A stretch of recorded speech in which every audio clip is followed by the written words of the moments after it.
रघु की माँ, मेरे मन में रघु को लेकर काफी दिनों से एक विचार उठ रहा है। ऐसी क्या बात है जी? क्या रघु की शादी ब्याह का सोच रहे हैं? अरे भाग्यवान, शादी ब्याह तो समय आने पर हम उसका करेंगे ही, मगर अभी उसे अपने पैरों पर खड़ा तो होने दो। मेरा तो यह विचार है, क्यों ना हम उसे शहर भेज दें, ताकि वह वहां जाकर कोई अच्छा सा काम धंधा सीख कर कुछ बनकर दिखाए। यहाँ गांव में तो बस मेहनत मजदूरी का ही धंधा है। पढ़ने लिखने के बाद भी अगर यही धंधा करना है तो पढ़ाई लिखाई का फायदा होगा ही क्या। हमारा तो अपना कोई खेत भी नहीं है जिसमें मेहनत करके वह कोई तरक्की कर सके। मगर रघु के बापू, रघु ने तो आज तक शहर देखा ही नहीं है। हम किसके भरोसे उसे शहर भेज दें? न कि हमारा रघु समझदार और सोच विचार वाला है, और शहर में वह कोई अच्छा सा काम धंधा तलाश भी कर लेगा। मगर शहर में टिकने का कोई ठिकाना भी तो होना चाहिए ना।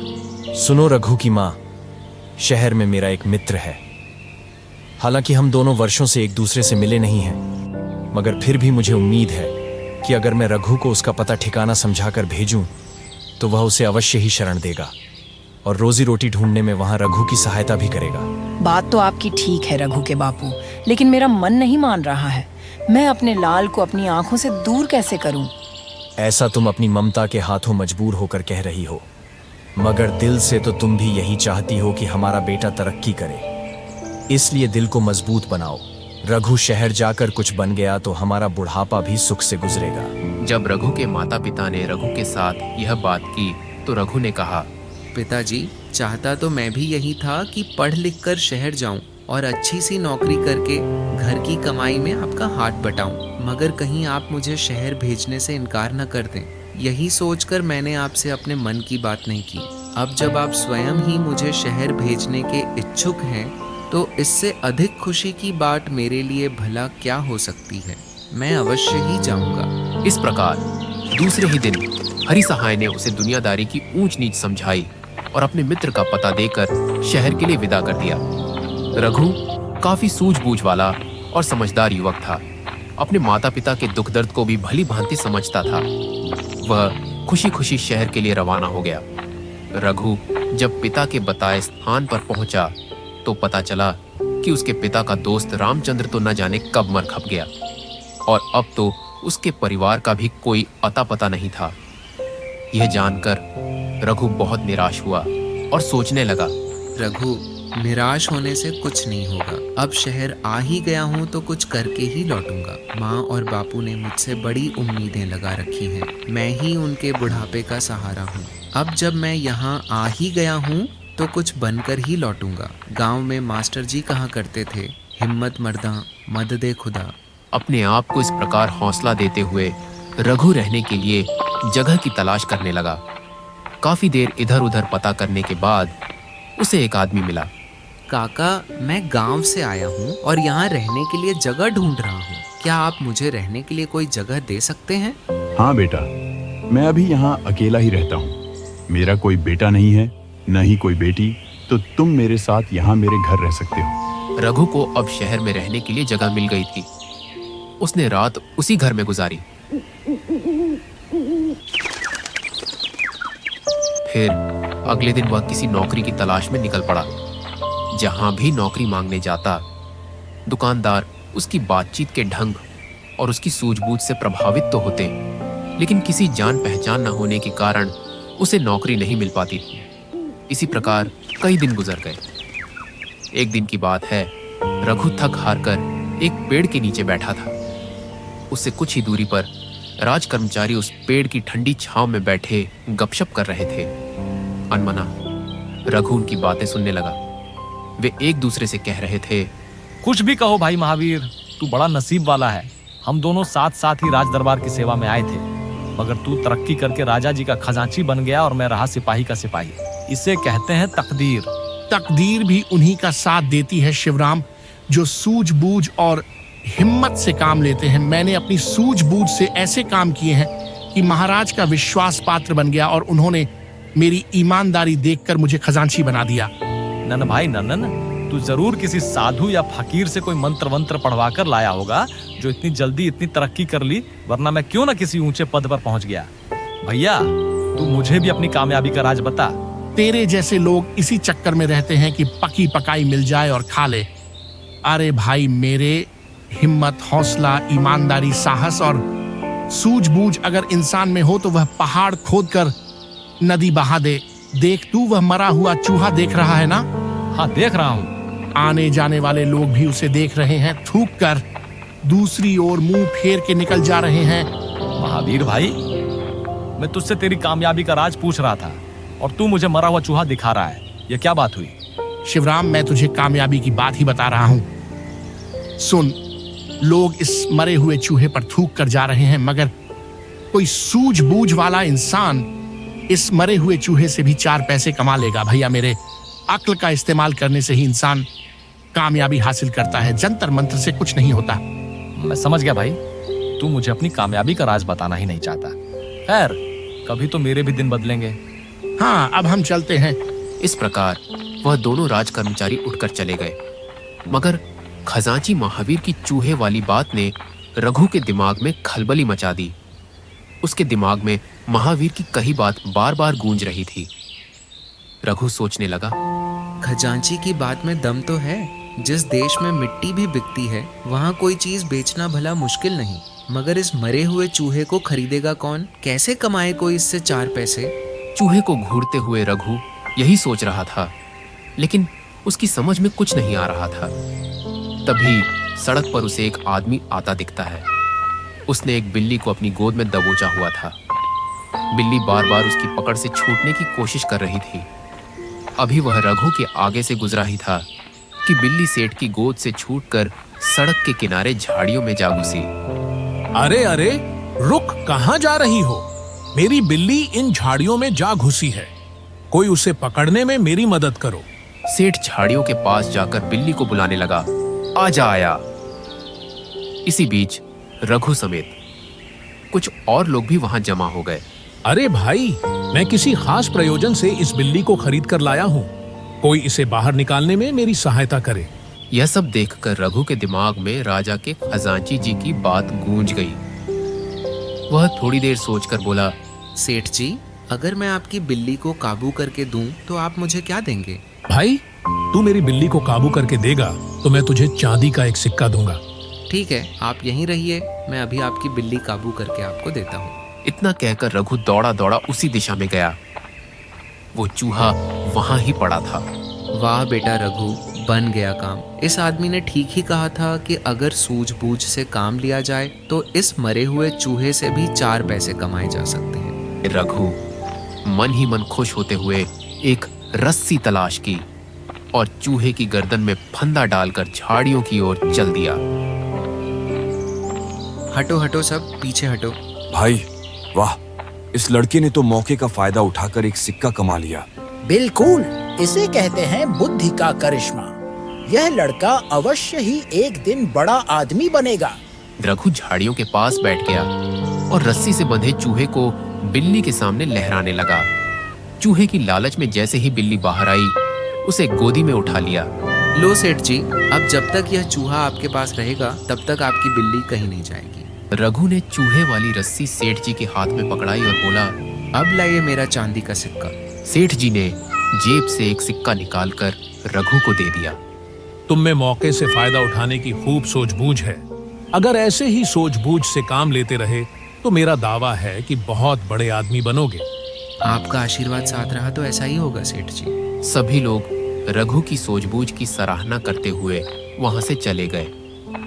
रघु तो खुशी से फूला नहीं समा रहा था। इसी शहर में अपनी बुद्धि से उसने यह पहली कमाई की थी। वह बार बार चांदी के इस सिक्के को देख रहा था। शहर में नौकरी तो आसानी से मिलेगी नहीं, फिर क्यों ना इसी सिक्के से कोई काम धंधा किया जाए। गर्मी का मौसम था। घूमते घूमते रघु राजा के बगीचे की ओर आ निकला। बगीचा खूब लंबा चौड़ा था। वहां माली मालिन काम कर रहे थे। कुछ मजदूर खुदाई कर रहे थे। बगीचे के पार घना जंगल था, जहां सभी पसीने में तरबत थे। मजदूर बार बार पानी पीकर प्यास बुझाते, मगर प्यास थी कि बुझने का नाम ही नहीं ले रही थी। बेचारे मजदूर गर्मी के मारे बेहाल हो रहे हैं और तालाब के गर्म पानी से उनकी प्यास भी नहीं बुझ रही। खाली पानी बार बार पसीने के रूप में निकल जाता है, जिससे उनकी प्यास जैसी की तैसी बनी रहती है। ऐसे में अगर उन्हें ठंडा और शुद्ध पानी मिले तो और ही उनकी प्यास बुझ जाएगी। यही सोचकर रघु बाजार की ओर चल दिया। घड़ा, सत्तू और गुड़, उसने यह सारा सामान खरीदा। ठंडे पानी में सत्तू घोलकर वह बगीचे के बाहर आकर बैठ गया। कुछ देर बाद वह लोग अपना अपना काम पूरा करके बाहर निकले। जैसे ही उनकी नजर ठंडे सत्तू और गुड़ पर पड़ी तो वह तेजी से उसकी ओर लपके। अरे भैया, कुछ ठंडा है क्या? हाँ भाई, ठंडा सत्तू और गुड़ है। रघु सबको गिलास भर भर कर ठंडा सत्तू, पानी और गुड़ देने लगा, जिसे पीकर सभी को काफी राहत मिली। जब सब सत्तू पानी पीकर तृप्त हो गए तो इन मालियों का सरदार बोला, भैया, इस बड़ी दोपहरी में हमें ठंडा सत्तू पानी पिलाकर तुमने हम पर बड़ा उपकार किया है। अब तुम ही बताओ कि इस उपकार के बदले हम तुम्हें क्या दें? जो आपको अच्छा हो दे दीजिए। मैंने तो आपको प्यास से बेहाल देखा तो अपनी कमाई से ये घड़ा और सत्तू पानी खरीद कर लिया, ताकि आप सबको कुछ राहत मिले, और मेरी इस मेहनत के बदले आप जो देंगे मैं ले लूंगा। ठीक है बेटा, हमें तो मेहनताना के रूप में ये फूल ही मिलते हैं, जिन्हें बाजार में बेचकर हम अपना गुजारा कर लेते हैं। हम सभी अपने अपने हिस्से से कुछ फूल तुम्हें दे देते हैं। तुम भी उन्हें बाजार में बेचकर 4 पैसे कमा लेना। फिर बूढ़े मजदूर ने एक खाली टोकरी रघु के सामने रख दी और अपने हिस्से के कुछ फूल भी उसने डाल दिए। अपने सरदार की देखा देखी दूसरे मालियों ने भी अपने हिस्से के फूलों में से थोड़े थोड़े फूल उसमें डाल दिए। इस प्रकार देखते ही देखते कि उसके सामने खाली टोकरी फूलों से भर गई। बेटा, तुम्हारा नाम क्या है? मेरा नाम रघु है। बेटा, तुम इसी तरह हमें रोज ठंडा सत्तू पिलाया करो और हम तुम्हें रोज फूल दिया करेंगे। इस तरह हमारी प्यास भी बुझ जाएगी और तुम्हें फूल बेचकर कुछ पैसे भी मिल जाया करेंगे। ठीक है काका, मेरा तो काम ही लोगों की सेवा करना है। माली के जाने के बाद रघु ने खाली मटका और फूलों की टोकरी सिर पर रखकर चल दिया। एक दिन काम और धंधे की तलाश करते हुए रघु ने एक छोटी सी पहाड़ी देखी थी, जिस पर एक शिव मंदिर बना हुआ था। उसने उसी मंदिर पर जाकर वहां फूल बेचने का निर्णय लिया। फूल वाले तो वहां पर भी बैठे थे, लेकिन उनके फूल उतने ताजे नहीं थे जितने रघु के थे। इसी तरह कुछ ही देर में उसके सारे फूल बिक गए। अब तो रघु के पास बहुत सारे सिक्के आ गए थे और वह सराय पर आ गया। कहो रघु बेटे, आज बहुत खुश नजर आ रहे हो। लगता है कहीं अच्छी सी नौकरी मिल गई है। नौकरी तो नहीं मिली चाचा, मगर एक मरे हुए चूहे के कारण मुझे रोजगार और खुशी मिल गई। मरे हुए चूहे के कारण रोजगार में कुछ समझा नहीं बेटा। रघु बूढ़े के करीब ही बैठ गया और उसने उसे सुबह से लेकर अब तक की सभी बातें बता दी।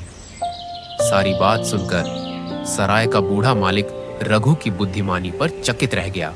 मुझे अब इतना विश्वास तो हो ही गया है कि शहर में अब मैं भूखा नहीं रहूंगा और अपनी सोच बूझ से काम करूंगा। दूसरे दिन उसने घड़े में सत्तू घोला और बगीचे के बाहर जा बैठा।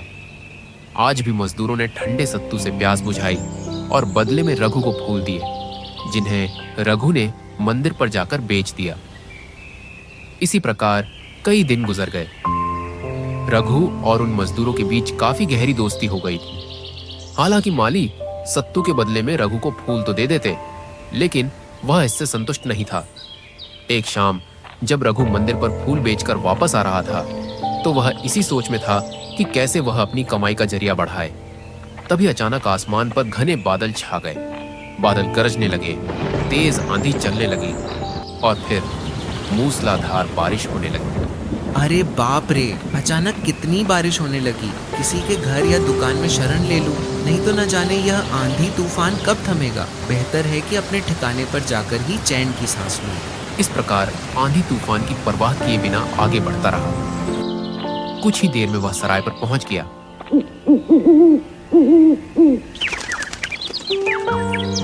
दूसरे दिन मौसम इतना ठंडा था कि रघु को ठंडा सत्तू बेचना व्यर्थ ही लगा। फिर भी अपने माली भाइयों से मिलने के लिए वह बगीचे की ओर चल दिया। बगीचे का रास्ता एक छोटे से जंगल से होकर गुजरता था। जंगल से गुजरते हुए रघु ने देखा कि बड़े बड़े घने पेड़ कल के तूफान में जड़ सहित उखड़ गए थे। जंगल में एक स्थान पर रुककर रघु गिरे हुए वृक्षों को देखते हुए सोचने लगा। किसी भी स्थिति में यदि नुकसान होता है तो लाभ भी होता है। जब तूफान से नुकसान हुआ है तो कोई न कोई लाभ भी होगा। आखिर वह लाभ क्या है? जिस धरती पर मरे हुए चूहे से लाभ उठाया जा सकता है, वहां तूफान में टूटकर गिरे पेड़ व्यर्थ कैसे हो सकते हैं? तभी उसके दिमाग में कुछ विचार सूझे। वाह, क्या बात है! मेरे दिमाग में ये बात बहुत देर से आई। जोश में आते हुए उसने तेजी से बगीचे की तरफ दौड़ लगा दी। कुछ ही पल बाद वह माली सरदार के पास पहुंच गया और कहने लगा, काका, आप कहते थे ना कि कभी जरूरत पड़ी तो आप मेरी मदद करेंगे। हाँ हाँ, क्यों नहीं, बताओ क्या काम है। देखो काका, आज ठंडे मौसम के कारण मैंने सत्तू तो नहीं लाया, लेकिन आपसे मिलने के लिए आते हुए सामने जंगल में मैंने बहुत से पेड़ गिरे हुए देखे, तो सोचा कि क्यों ना वो पेड़ मैं बाजार में ले जाकर किसी टाल पर बेच दूं, जिससे आज की कमाई हो जाए। वाह बेटा, ये तो बहुत अच्छी बात है। बताओ तो इसमें हम तुम्हारी क्या मदद कर सकते हैं। काका, इन पेड़ों को काट पीट कर बाजार तक ले जाने के लिए मेरे पास कोई साधन नहीं है, जबकि आपके पास कुल्हाड़ी और बैलगाड़ियां भी हैं। मैं चाहता हूं कि आप मुझे अपनी कुल्हाड़ी दे दो। शाम तक मैं इन पेड़ों को काट कर लकड़ियां बना लूं, तब आप उन्हें अपनी बैलगाड़ी से शहर के बाजार में पहुंचाना। क्यों नहीं बेटा, क्यों नहीं। तुमने हमारे दुख में हमारा साथ दिया है, तो क्या हम तुम्हारा इतना काम भी नहीं करेंगे। लेकिन बेटा, कुल्हाड़ी से लकड़ियां काटने का काम तुम्हारा नहीं है। तुम कुछ देर ठहरो, हम सब यहाँ काम खत्म करके तुम्हारे साथ चलेंगे और लकड़ियां काट कर बैलगाड़ियों पर लोड करेंगे। फिर जहां तुम्हारी इच्छा हो ले जाना। फिर ऐसा ही हुआ। सभी मजदूरों ने जल्दी जल्दी बगीचे का अपना काम खत्म किया और कुल्हाड़ी और खुरपी लेकर रघु के साथ जंगल में आ गए। सबने मिलकर बड़े बड़े पेड़ों को काटकर बैलगाड़ियों में भर दिया। जब सभी बैलगाड़ियां 9 लकड़ी से भर गईं, तो रघु उन्हें लेकर बाजार की तरफ चल पड़ा। बाजार में लकड़ी के व्यापारी आते रहते थे। रघु की लकड़ियां कटी कटाई और साफ सुथरी थीं, इसीलिए व्यापारी लोग बहुत खुश हुए और अच्छे दामों में वे लकड़ियां बिक गईं। रघु को उन लकड़ियों के अच्छे दाम मिले। लकड़ियां बेचकर रघु सीधा सराय के मालिक के पास पहुंचा। जब रघु ने उसे सारी बात बताई, तो उसकी सूझबूझ पर वह भी बहुत खुश हुआ। वाह बेटा, तुमने तो इस शहर में आकर कमाल ही कर दिया। सचमुच इस देश को तुम्हारे जैसे चतुर और सूझबूझ वाले नौजवानों की जरूरत है। तुम्हारे जैसे साहसी नौजवान ही देश और माता पिता का नाम करते हैं। यह सब मरे हुए चूहे की करामात है काका। बस बेटा, इस बूढ़े की तो एक ही दुआ है कि तुम दिन दूनी और रात चौगुनी तरक्की करो। लेकिन एक बात याद रखना बेटा। वह क्या काका? एक तो कभी घमंड मत करना और दूसरे किसी गरीब को मत सताना। घमंडी लोगों को एक न एक दिन नीचा देखना पड़ता है और बेटे गरीब की हाय बुरी होती है। जहां तक हो सके दूसरे के भले की बात सोचना। दूसरों के भले में ही अपना भला है। मैं आपकी ये सारी बातें याद रखूंगा काका। हाँ बेटा, एक बात तो मैं तुम्हें बताना भूल ही गया। देखो बेटा, अगर तुम चाहो तो रातों रात अमीर बन सकते हो बेटा। परसों हमारे शहर में घोड़ों का एक व्यापारी 500 घोड़े लेकर आ रहा है। बस बस काका, मैं समझ गया। क्या समझ गया बेटा? जब शहर में सैकड़ों घोड़े आ रहे हैं तो उनके लिए चारा दाने की भी जरूरत पड़ेगी। हाँ बेटा, मैं यही कह रहा था कि तुम तुरंत घोड़ों के दाने पाने का इंतजाम करो। इससे तुम्हारी अच्छी कमाई होगी। आप ठीक कहते हैं काका, मैं कल ही इस काम में लग जाता हूँ। लेकिन बेटा, इतना दाना या घास तुम लाओगे कहाँ से? वह मैं सब इंतजाम कर लूंगा काका। दूसरे दिन वह सीधे एक हलवाई की दुकान पर पहुंच गया। हलवाई की दुकान पर जाकर वह बोला, लाला, एक टोकरा लड्डू बांध दो। हलवाई ने तुरंत एक टोकरा लड्डू बनवाकर रघु को सौंप दिया। रघु ने लड्डू का टोकरा उठाया और सीधा बगीचे की ओर चल दिया। अरे रघु बेटा, आज तुम्हारा सत्तू का घड़ा कहाँ है? भाई लोगों, आज मैं तुम्हारे लिए सत्तू नहीं लड्डू लाया हूँ। लो, जी भरकर लड्डू खाओ। अरे बेटा, आज ये लड्डू किस खुशी में बांट रहे हो? काका, कल आप लोगों की मदद से जो लकड़ियां मैं बाजार लेकर गया, उनके मुझे अच्छे पैसे मिले थे, तो मैंने सोचा क्यों ना आप लोगों का मुंह मीठा करवा दूं। धन्य हो रघु बेटे, जो हम गरीबों के प्रति तुम्हारे मन में इतना प्यार और अपनापन है, वरना आज के स्वार्थी युग में कौन किसका हमदर्द है बेटे। हमारे लायक कोई काम हो तो न संकोच बताना। एक काम तो है काका। हाँ हाँ बोलो, तुम्हारा कोई भी काम करके हमें बड़ी खुशी होगी। मुझे 500 बोरे ताजा घास चाहिए कल सुबह काका। ये तो कोई बड़ी बात नहीं, हम सब अपना काम खत्म करने के बाद घास काटने में जुट जाएंगे। लेकिन बेटा, हमारे पास बोरे नहीं हैं, तो तुम बाजार से बोरे का इंतजाम कर लाओ, तब तक हम लोग अपना काम खत्म कर लेते हैं। फिर रघु ने शहर से बोरे का इंतजाम करके सरदार के हवाले कर दिया। दूसरे दिन जब रघु उनके पास आया, तब तक 500 बोरी घास तैयार थी। रघु ने घास के बोरे बैलगाड़ियों पर लाद कर ले आए, जहां कल घोड़ों के व्यापारी आकर डेरा डालने वाले थे। रघु ने भी अपने ठहरने के लिए वही एक तंबू तान दिया।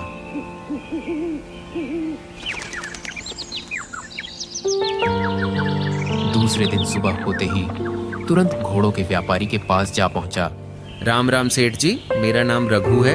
आप हमारे राज्य में आए हैं, आपका स्वागत है। मेरे लायक कोई सेवा हो तो बताएं। बेटा, फिलहाल तो हमें अपने घोड़ों के लिए घास चाहिए। क्या तुम हमारे घोड़ों के लिए उम्दा घास का बंदोबस्त कर सकते हो? देखो, हमारे घोड़े भूख से व्याकुल हैं। सेठ जी, आप हमारे राज्य में आए हैं, इसीलिए हमारे अतिथि हैं और अतिथि की सेवा करना हमारा धर्म है। आपके आने की खबर सुनकर मैंने पहले ही आपके घोड़ों के लिए घास का इंतजाम कर रखा है। आप अपने सेवकों को मेरे साथ भेजिए, मैं अभी घास के गट्ठर बाड़े में पहुंचा देता हूँ। सेठ ने तुरंत अपने सेवकों को रघु के साथ जाने का आदेश दिया। रघु उन सभी को अपने डेरे पर ले गया और एक एक गट्ठर उनके सिर पर लाद दिया। यह सब देखकर घोड़ा व्यापारी बहुत खुश हुआ और बोला, बेटे, तुमने मेरी सारी चिंता दूर कर दी। ये लो, मेरी तरफ से 100 स्वर्ण मुद्राएं। सोने के सिक्के देखकर रघु की खुशी का ठिकाना नहीं रहा। पलक झपकते ही वह धनवान बन गया था। सोने के सिक्कों की थैली संभालते हुए रघु तेजी से सराय की ओर चल दिया।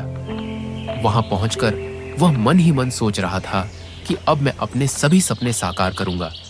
अपने माता पिता को भी शहर लेकर आऊंगा। गांव में न जाने वे बेचारे कैसे गुजारा कर रहे होंगे। यही सोचता हुआ वह सराय पर पहुंच गया। कहो रघु बेटे, आज का दिन कैसा गुजरा और कल रात तुम कहाँ रहे? रघु ने बूढ़े को कल से लेकर आज तक सारी बात बताई। काका, आज मैं 100 सोने की मुद्राओं का मालिक हूँ और यह सब मैंने आपकी कृपा से कमाई है। बस आज आप एक काम ऐसी ही सोचना और दे दें तो और अधिक धन कमाकर अपने माता पिता को शहर ले आऊं, ताकि वे भी सुख के दिन बिताएं और देखें कि यहाँ थोड़े ही दिनों में उनके बेटे ने कितनी तरक्की कर ली है। और इस प्रकार से वह समझदारी और साहस से काम करता रहा और कुछ ही दिनों में वह एक बड़ा व्यापारी बन गया। और इस प्रकार कल का रघु आज का सेठ रघु बन गया। बूढ़े काका की सराय भी उसने पक्की और आलीशान बनवा दी और अपने माता पिता को भी शहर ले आया। रघु की तरक्की देखकर उसके माता पिता बहुत खुश हुए। तो दोस्तों, कैसी लगी आपको ये कहानी? कमेंट बॉक्स में जरूर बताना और हर चैनल को भी